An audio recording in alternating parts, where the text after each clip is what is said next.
हाँ तो बच्चों, आज हम क्या सीखेंगे? देखें, बहुत ही रोचक सब्जेक्ट है इंद्रधनुष का बनना।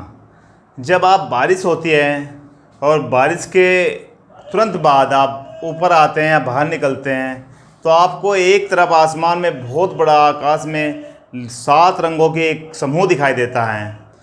7 रंग इस तरह से आकाश में आपको यहाँ पर बहुत सारे रंग, 7 रंग किसके अकॉर्डिंग? प्रिज्म के तरह। जैसे प्रिज्म में से जो किरण निकलती है 7 रंगों में विभक्त हो जाती है, इस तरह का आसमान में दिखाई देता है। तो हमारी उत्सुकता होती है कि भाई ये क्या है। तो वही जो है, जिसे बच्चे दूर दूर से अरे देखेंगे बाहर निकल के, तो वही इंद्रधनुष होता है। अब इंद्रधनुष क्या है, कैसे बना, कहाँ से आया, ये हमारे दिमाग में भाई ये क्यों हो गया आज आकाश में, क्या है ये, तो इसके बारे में हम देखते हैं क्यों होता है। ये सब इसके पीछे साइंस है। साइंस हमें सिखाती है कि ये कैसे हुआ, कैसे बना। प्रश्न आते हैं, उनके आंसर साइंस से मिलते हैं। देखिए, वर्षा जब होती है तो उसके तुरंत बाद वर्षा की कुछ बूंदें आसमान में रुक जाती हैं, और वे बहुत सारी बूंदें जो आसमान में रुकी वायुमंडल में तैरती रहती हैं। उस वायुमंडल में सभी बूंदें अलग अलग मिलकर बहुत सारे प्रिज्मों का काम करते हैं। जैसे कि बहुत सारे प्रिज्म हैं वहाँ पर। जब तुरंत बाद उसके आसमान, कभी कभी क्या होता है, बारिश हुई, बारिश के तुरंत बाद सूर्य निकल जाता है, आसमान बिल्कुल साफ हो जाता है। और पहले से ही क्या हुआ था, जब वर्षा हुई थी तो वहाँ पे प्रिज्म रूपी बहुत सारी बूंदें आसमान में रुक गई थी।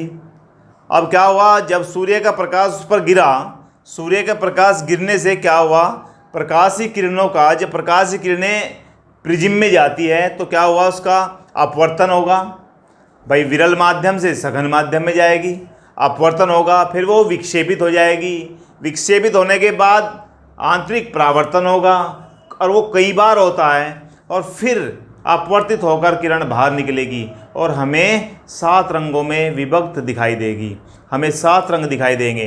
अब क्या होता है, देखिए, वर्षा के तुरंत बाद वायुमंडल में, आप लिख लीजिए कापी पर, वायुमंडल में जल की सूक्ष्म बूंदें आसमान में तैरती रहती हैं, जो छोटे छोटे प्रिज्मों का कार्य करती हैं। यानी कि जो बूंदें हैं बहुत सारी, वे किसका काम करेगी? प्रिज्म का कार्य करेगी। जब सूर्य का प्रकाश इन प्रिज्म रूपी बूंदों पर गिरता है तब ये बूंदें प्रकाश को अपवर्तित क्या करेगी? प्रकाश को अपवर्तित करेगी, विक्षेपित करेगी, परावर्तित करेगी, और इस प्रकार प्रकाश के आंतरिक परावर्तन के कारण फिर प्रकाश का क्या होता है भाई, जब कोई प्रकाश की किरण सघन माध्यम से जाकर और सघन माध्यम में ही वापस लौटती है तो क्या होता है? आंतरिक परावर्तन होता है। इससे पहले मैंने बता दिया है, आंतरिक परावर्तन होता है। तो विभिन्न रंग, तो उसके कारण आंतरिक परावर्तन के कारण क्या हो जाते हैं? विभिन्न रंगों में विभक्त हो जाती है, और देखने वाले व्यक्ति को आंखों तक पहुंचता है और 7 रंग दिखाई देते हैं। जिससे भाई एक बूंद से कुछ रंग निकले और फिर दूसरी से निकले, वहाँ तो बहुत सारी बूंदें हैं। तो एक आसमान में इस तरह से बहुत सारे प्रिज्मों का समूह, जिससे हमें बहुत सारे रंग बनकर एक क्या बन जाता है? इंद्रधनुष बन जाता है। अब इसके लिए क्या होना आवश्यकता है? शर्त क्या है इसकी?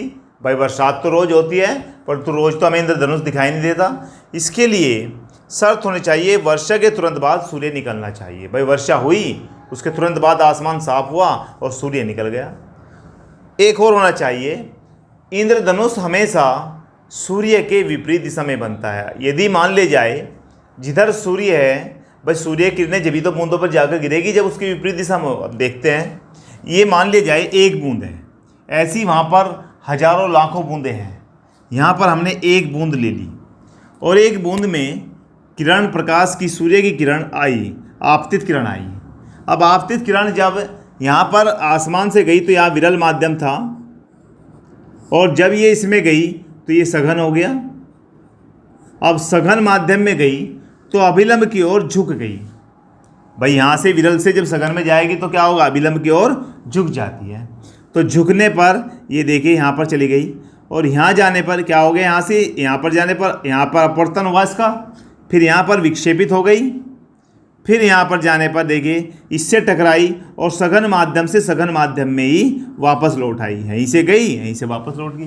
तो क्या हुआ? पूर्ण आंतरिक परावर्तन हुआ। चलिए भैया, पूर्ण आंतरिक परावर्तन होने के, परंतु यहाँ सघन माध्यम से फिर विरल माध्यम में आएगी, और जब सघन माध्यम से विरल माध्यम में आएगी तो वह अभिलंब से दूर हटेगी, और अभिलंब से दूर हटेगी तो ये हमारी आंखों तक, ये रे हमारी आंखों तक आ गई, और हमें क्या दिखाई देते हैं? 7 रंगों का समूह दिखाई देता है। तो पहले किरण का क्या हुआ? आपतित किरण आई, अपवर्तन हुआ, विक्षेपित हुई, आंतरिक परावर्तन हुआ, फिर पूर्ण आंतरिक परावर्तन होने के बाद यहाँ पर फिर अपवर्तित हुई और फिर हमारी आंखों तक आई। इस तरह से आसमान में इंद्रधनुष बनता है। थैंक यू बेटा।